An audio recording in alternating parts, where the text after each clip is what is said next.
Good evening. Thanks for tuning in. You're watching The Urban Debate with me, Avni Raja. In a massive crackdown by the Enforcement Directorate in the National Herald case, the Young Indian office in the national capital was sealed today. A notice put out at the entrance of the door said that nobody must enter the premises without prior permission from the Enforcement Directorate. Now, this has resulted in yet another massive face-off between the BJP and the Congress, with the Congress alleging vendetta politics of the worst kind.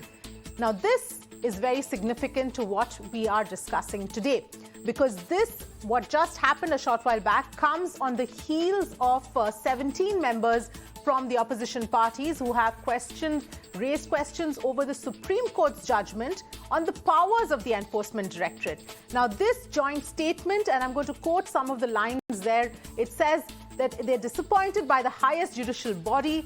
The verdict virtually reproduced the executive's arguments. Hope the dangerous verdict will be short-lived. So those are the kind of statements that were made in that particular letter. The opposition is demanding to nullify the amendments to the act that was made in 2019 through the money bill route. The opposition parties are preparing to jointly now approach the top court to seek a review of its July 27th verdict, in which it affirmed provisions of the stringent Prevention of Money Laundering Act and upheld the powers of the ED to conduct investigation, carry out arrests and issue summons. And that's what we are going to discuss tonight, on how valid are these concerns that are being raised by the opposition parties. Money laundering is a very serious issue, but the law also is extremely draconian. So we'll talk about all of that. Let me welcome my guests who are joining us here at this point in time. We've got Advocate Namit Saxena, Senior Supreme Court Advocate Sanjay Hegde as well, Swati Malik, spokesperson of the Congress, Saket Gokhale, spokesperson of the TMC as well, and we will have a spokesperson of the BJP also joining us in a short while. But let me first start here with Sanjay Hegde. Before we get into the intricacies of all right, I believe Sanjay Hegde is yet to join us. Let me, in fact, then go across to Namit Saxena, who's with us. Namit Saxena, coming to you first then. In terms of this kind of the letter that has been written and the comments and statements that have been made with regard to a Supreme Court order is really not something that we see too often. Yes. See, I think this is just a political gimmick. See, these opposition parties were not before the Supreme Court when this order was passed. See, under the Supreme Court rules in criminal proceedings, a review is limited to an error apparent on the face of record. If there is no, and this error apparent on the face of the record is not something, it is something which is to be self-evident and something which is not to be detected by reasoning. This is what the settled law is in review proceedings in criminal law. So, this is just a political gimmick that, that this should be reviewed, or we'll file a review petition and this, that. And the language which, they have used in their letter is, sort of intemperate. Even if you are criticizing a Supreme Court judgment, fair criticism is allowed. But, writing that we did not expect this from highest judicial body, etc., this is little intemperate. They ought to have been cautious, even criticizing the Supreme Court's judgment. So I think this is just a political gimmick. This is just to say that, okay, we have to say something for the sake of it. So they're just saying, instead of finding actual flaws in the judgment. Okay. All right.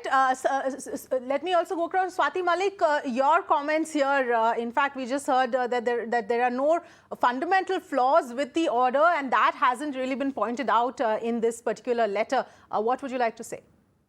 Well, the letter actually shows the opposition coming together against the misuse of powers of ED. And the letter that has been written to the Supreme Court, that only merely shares the concern that, this is how it's going to be misused. And of course, the details of the judgment have also been written out there, how there was a repetition of the arguments, etc. And putting that aside, what is more important here than this joint letter that's been written is the united front today. There is this opposition which has been united because of the misuse of power of ED and not just going by the statistics here. I'm not going to question the Supreme Court judgment here. The Supreme Court has decided something. If it is up for review, it will be reviewed. Suo moto cognizance can be taken by the Supreme Court, like it was done in the Land Acquisition Act. So it is nothing unheard of. So what the letter says is that maybe the Chief Justice will suo moto take cognizance and revisit this judgment that has been passed. But coming aside from Sorry, that Swati judgment. Malik, just to point out, the letter very clearly questions the Supreme Court judgment. Just if you look at the letter very carefully, and we are flashing those lines also from the letter, it very clearly raises questions on the Supreme Court judgment as well. No, what it says is that, this upholding the powers while there is actually a larger bench issue where it's going to be decided whether, having done it under the Financial Act and the Finance Act, whether it was valid or not. So if the larger bench, that's a technical point, if the larger bench comes to the conclusion that the amendments carried out in the PMLA were not valid, then what happens to this judgment? This will be a wasted exercise. That's what the letter says. And the second part of the letter talks about the arguments which have been just reproduced in the judgment. These are the two parts of the letter, as far as that's what I have understood of it, and that's Right. what the language says, right? But again, we are not going to point out whether it was, the judgment was wrong or right today. What we should also focus on, even if the Supreme Court has given and has upheld the powers of ED, is the ED using those powers fairly, or is it only going behind the opposition or any of those members of the opposition who are raising a question about unemployment, about inflation, about GST, whatever questions, whoever's questioning the government is the one who the ED is going after? Please tell me, has the ED gone after Mr. Himant Biswa, for that matter, who was also questioned in November 2014, till August 2015, he joined BJP and suddenly he's jumped into the washing machine and come out clean? What happened after that? There is no action taken. So this is just an exercise by the ED here, which is being misused by the central government. That is our objection. The selective enforcement which is being done through this agency, that is what we are objecting to, and the opposition is united in this objection. Fair enough. Sanjay Hegde, coming to you here now that you've joined us, your thoughts, because one part, of course, is this letter itself, where such strong statements have been used in light of the Supreme Court verdict, and the second aspect of whether there is that need to completely revisit these amendments and look at the constitutionality aspect. See, revisiting these amendments is a job for Parliament, and I do think that Parliament should relook at it. If Parliament doesn't do it, the people should force Parliament to do it. You can't have a civilized system of law with such little respect for human rights and for the rights of citizens. If you are going to make a harsh law, delegate it to the Ministry of Finance officials and make each of them a tin pot dictator with powers of life and death over you, or at least life and imprisonment over you, then it is not a system that will long survive. Now, coming to the question of the Supreme Court's judgment. Well, Supreme Courts around the world have given judgments. They have been the law for that particular period of time, but then the Supreme Courts have also changed their mind. You must remember that the US Supreme Court upheld slavery as constitutional. The US Supreme Court upheld segregation as constitutional. Today, the US Supreme Court has turned around and said that no, abortion is not a right.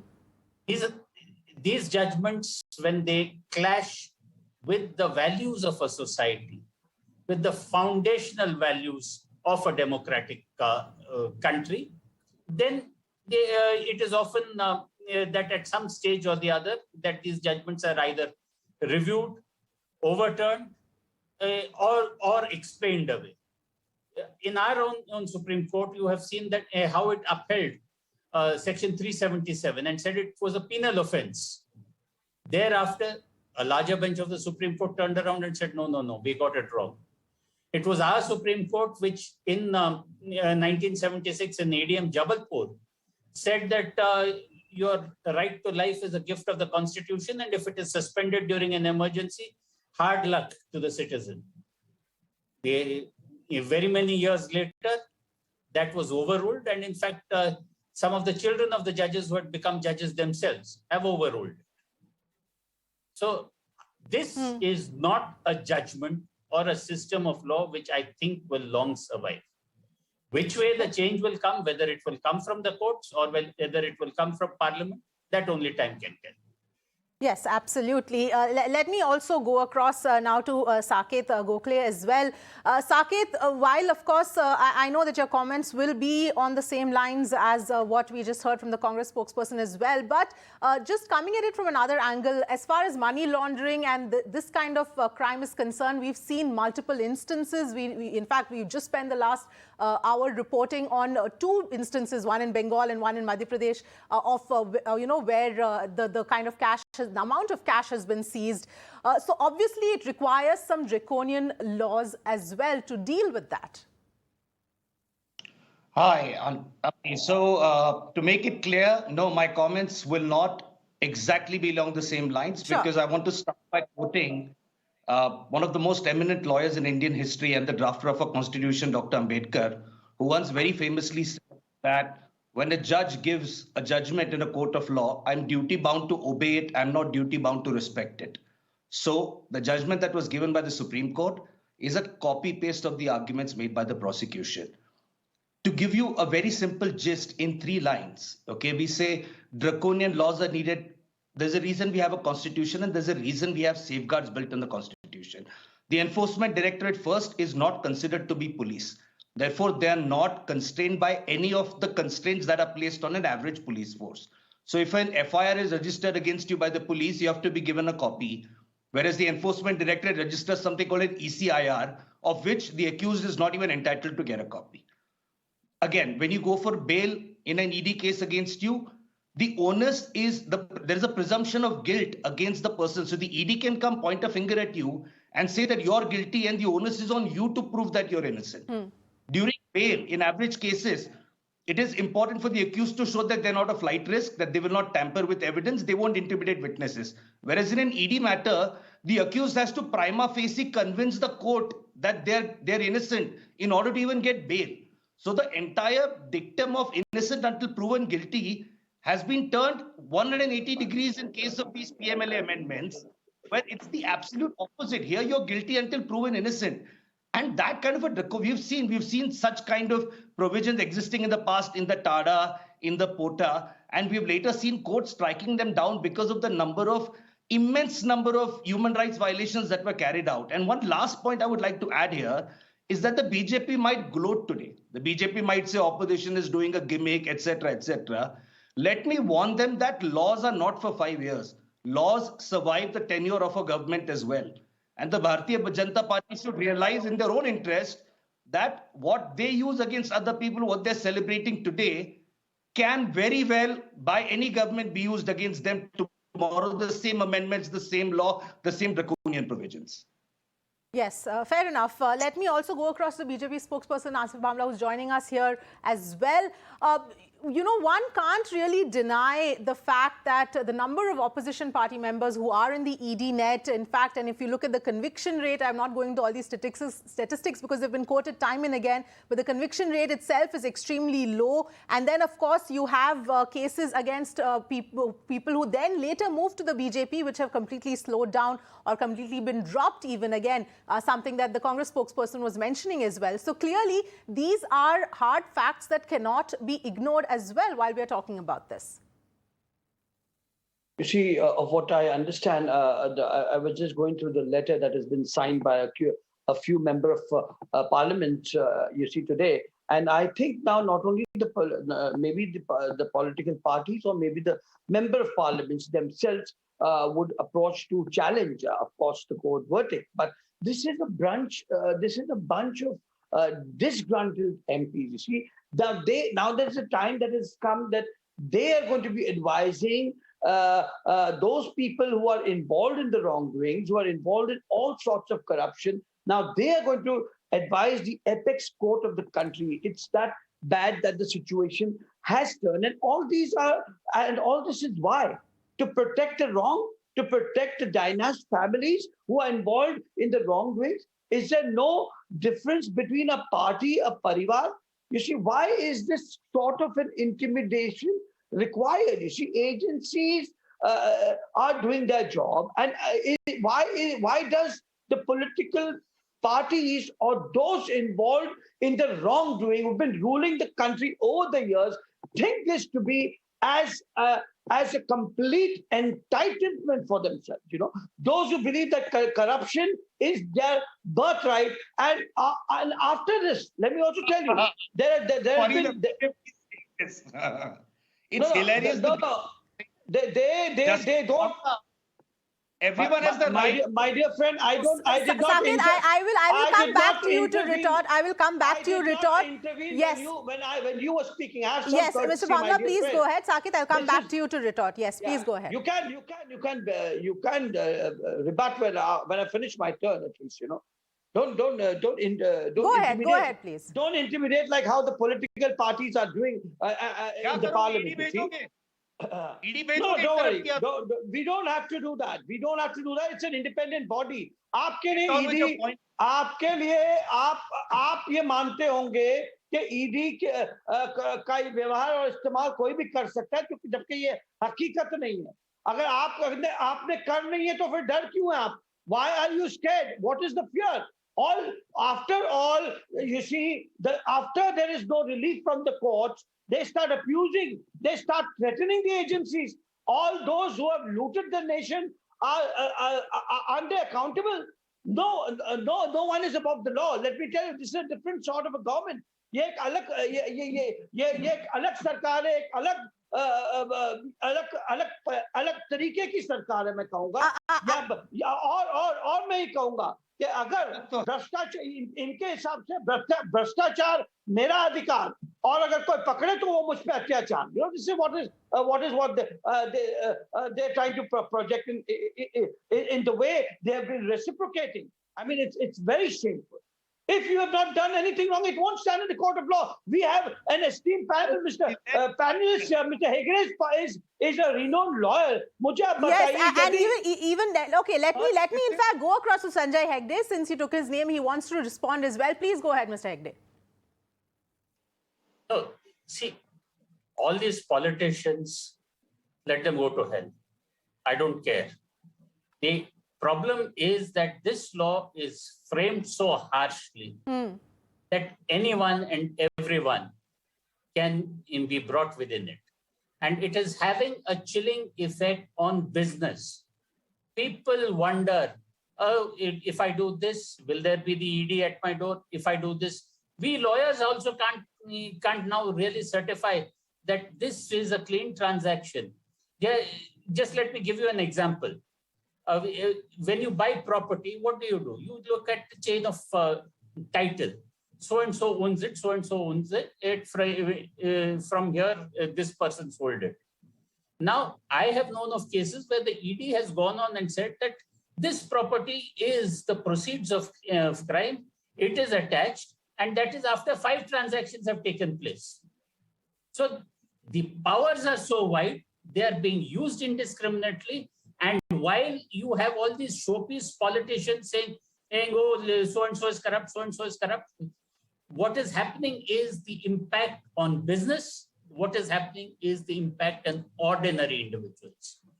And the essence of tyranny, somebody correctly said, is the ability to make a harsh law and to use it selectively against your opponents. Yes, fair enough. In fact, let me go across to Saket. You wanted to respond to Asif Bhamla as well. Please go ahead. Yeah, I mean, 2 things, Mr. Hegde is very advocate. Hegde is very well respected. Politicians can go to hell, but we also need to remember that politicians who get voted by lakhs of people go into parliament and make a law. So let's not, dismiss people who make the laws in the first place.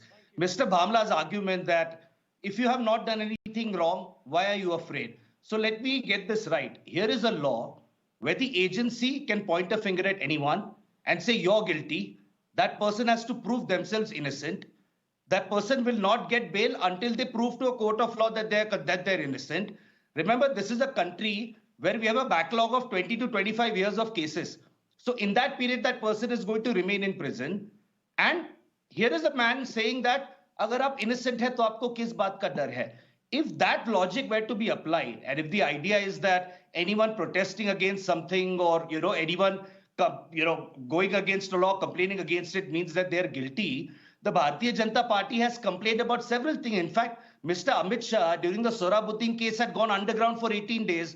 So was the question, why was he afraid then? If he was not guilty, why was Mr. Amit Shah so afraid that he had to go hide and go underground and not appear before the CBI? So this frivolous logic of aapne kuch kiya nahi hai to aapko darne ki baat nahi, this is not how a civilized society works.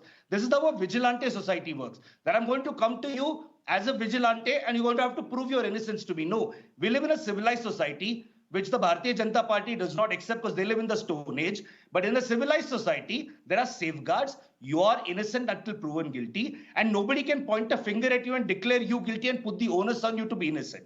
So harassment is a big ED does, because if you look at the number of convictions that the ED has secured, less than 0.3%. That should tell you about how successful these things are. So Mr. Bhamla's argument that if you're not afraid, what is there to fear? This is how many cases the ED has managed to convict until now. Not even 1 out of 10 cases.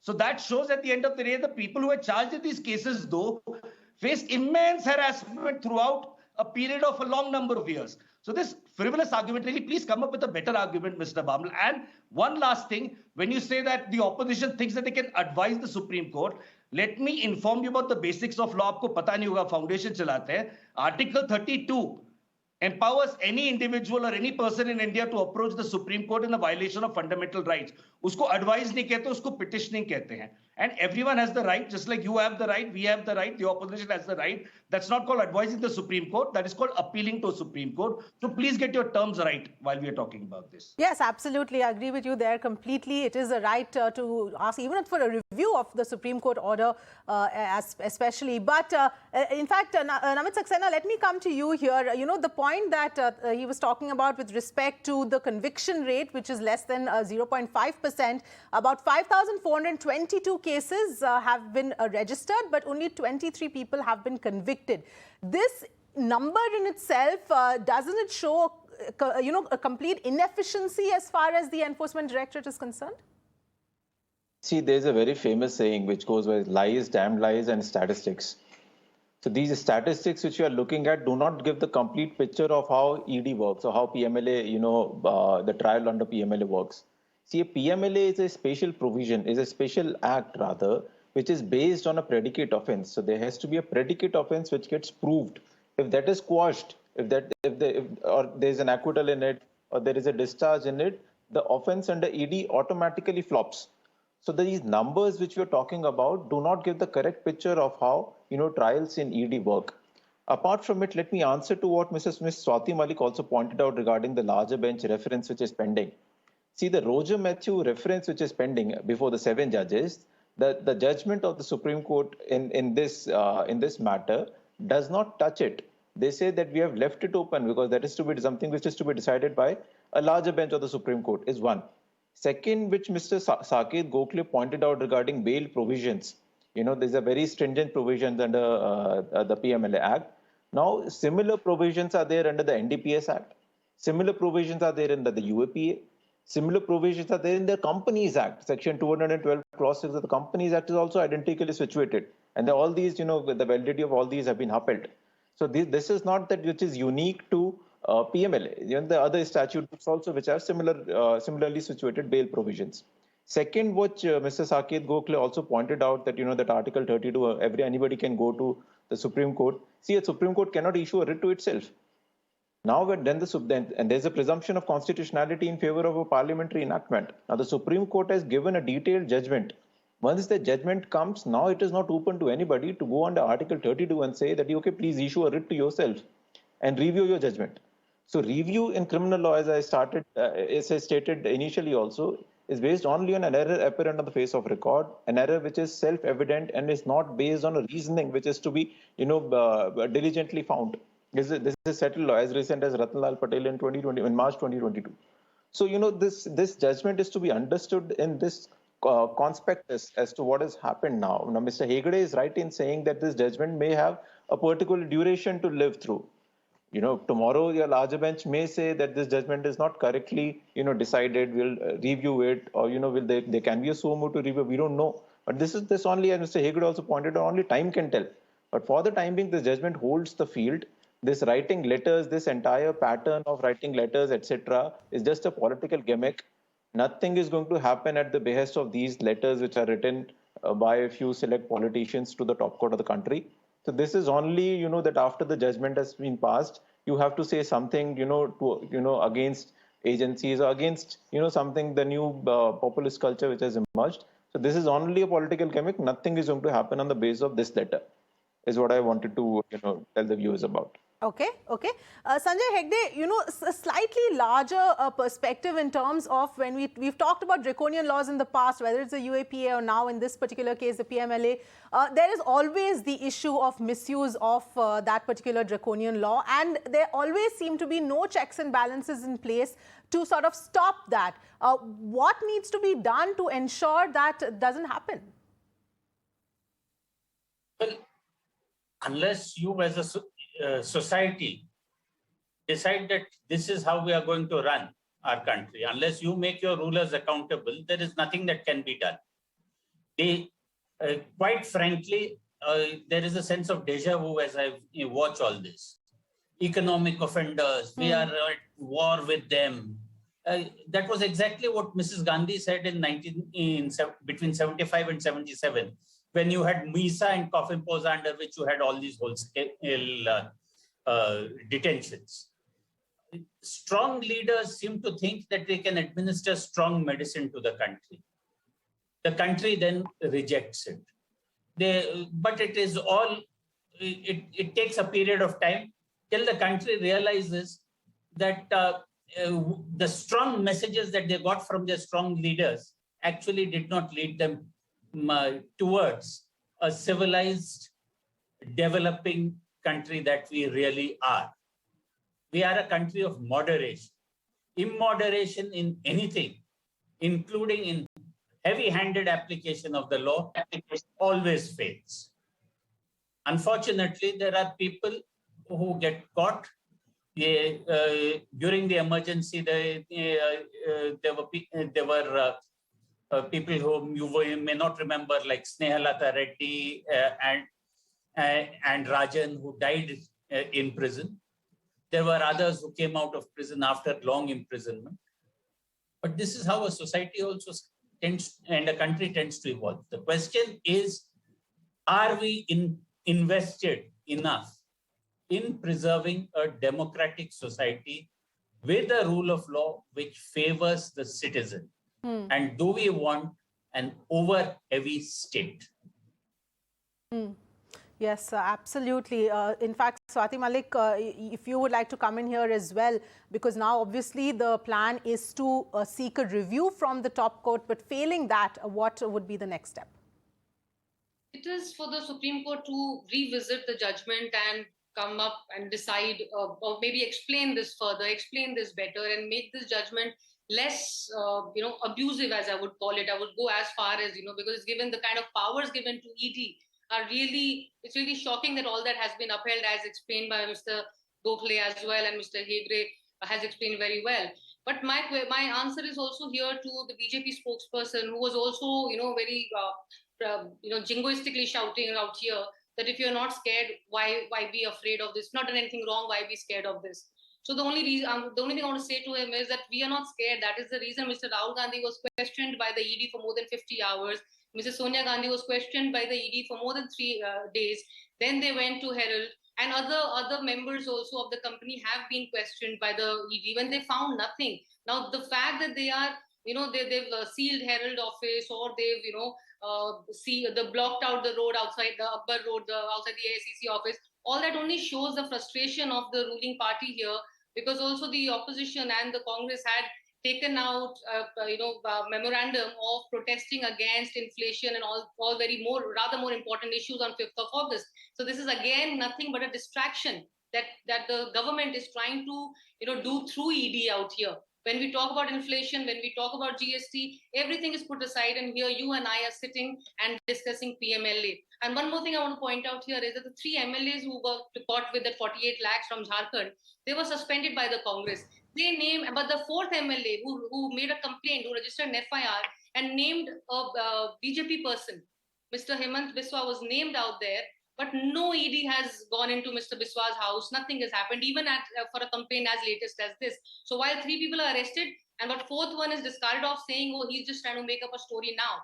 right? Why does the ED not come in there? There's 48 lakh rupees caught in these MLAs' cars. Why not go after that? Why not investigate that? Or why not investigate the Maharashtra MLAs who were taken from Maharashtra to Goa and then to Guwahati? Who was paying for all that? That is what PMLA is supposed to be doing. ED is supposed to be covering that money laundering. Who was paying for these MLAs out there? Why does the ED not come in here? So this was selective usage and misuse rather of power by ED against only those people who are questioning, and not even an iota of how many raids have happened on BJP supporters. While they say that UPA under UPA also the same thing, we were also raiding people and we were raiding opposition. No, Mr. A. Raja was a UPA aide who was also found guilty under PMLA. So it's not like Congress never took action against its allies. We did. And that's what is, that is how you're supposed to be using the powers of, under PMLA, not this selective usage or misuse of power. Right, and interestingly, Swati, I just want to mention that the Supreme Court order, Saket, I'll just come to you. The Supreme Court order quotes Mr. Chidambaram in some of its observations, saying that the court observed the power of anticipatory bail should be used sparingly, exercised in economic offences. This was quoted after, in fact, Chidambaram's speech was quoted when he was finance minister. So interestingly, that has been used in this order as well. Just to point that out. Saket, go ahead. Yeah. The last point you made, that's the reason this judgment is so problematic. The judiciary, legislature and executive are separate for a reason. If the judiciary is going to rely on the statement made by a parliamentarian to pass its verdict, then why do we need a judiciary to begin with in the first place? It's also interesting you mentioned the Jharkhand MLAs. Ms. Malik was mentioning that earlier, because if you look at the extent to which the BJP goes to protect their own, today the West Bengal CID was carrying out a raid on the house. They got a warrant from a court and they were carrying out a raid in Delhi on a person who's allegedly been the middleman making the deal between these three Congress MLAs and Himanta Biswa Sarma of the BJP to topple the Jharkhand government. These officers of the West Bengal CID were detained by the Delhi police despite having a valid court warrant and were not allowed to raid the house. And the CID later said that our problem now is that while in the period they've detained us, the person who we are going to raid might have went and disposed of all the evidence. Himanta Biswa Sarma did the same thing in the same case with the West Bengal police team that had gone to Guwahati today who were detained. So the question is, not only do they not investigate their own people, they also go out of the way and use their own police forces to protect their people who are charged in criminal offences. And that should tell you the level of how incredibly, not just corrupt, but how incredibly evil this party called the BJP is. All right.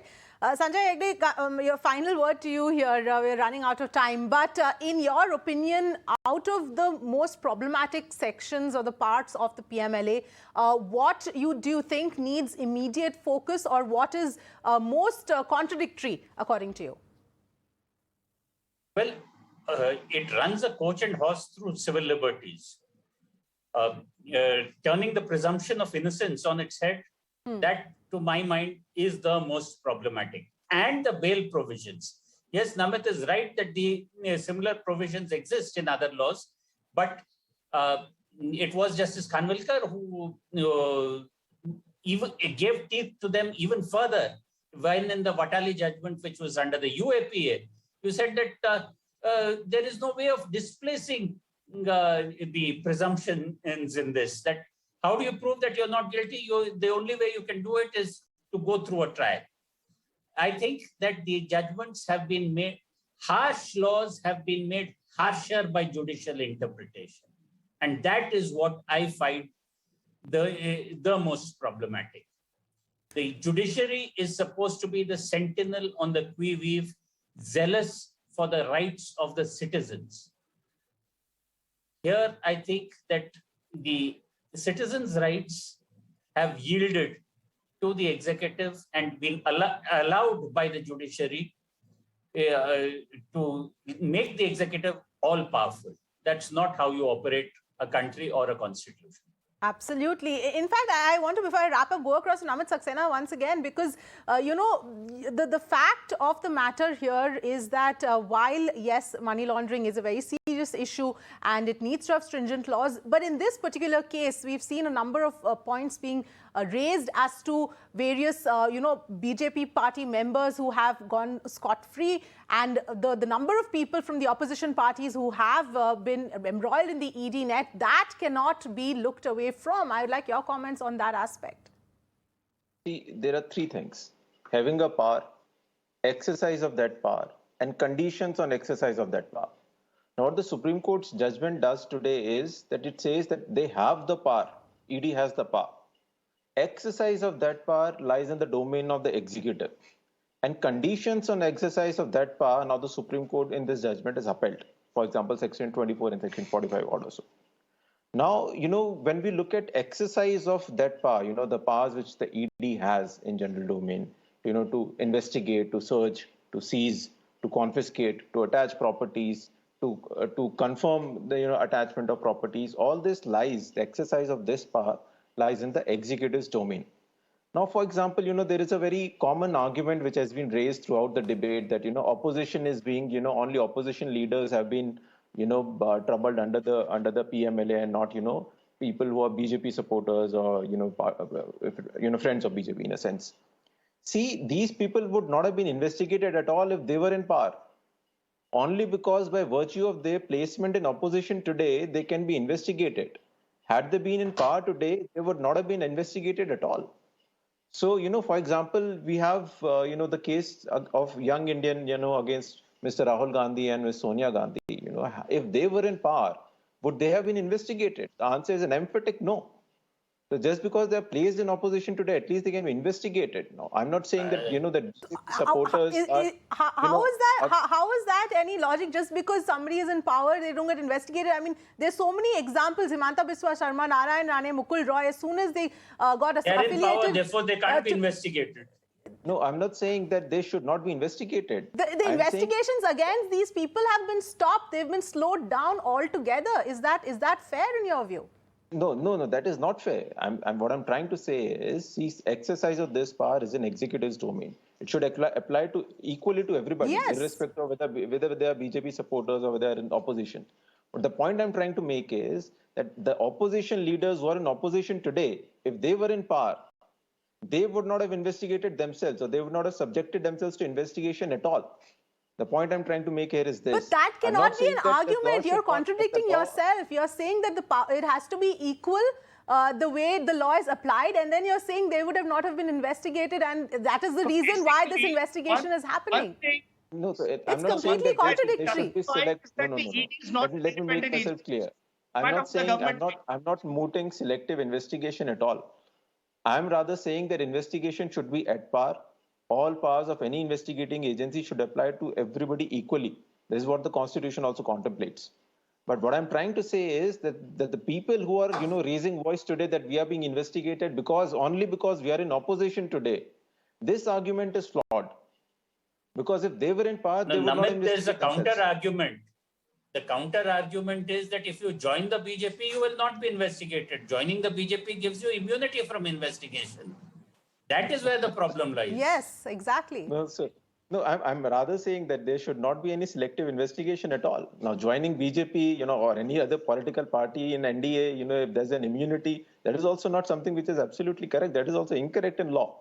What I'm trying to say is, but these opposition leaders saying that we are being investigated only because you're in opposition today is flawed, because they would not have subjected themselves to investigation at all if they're in power.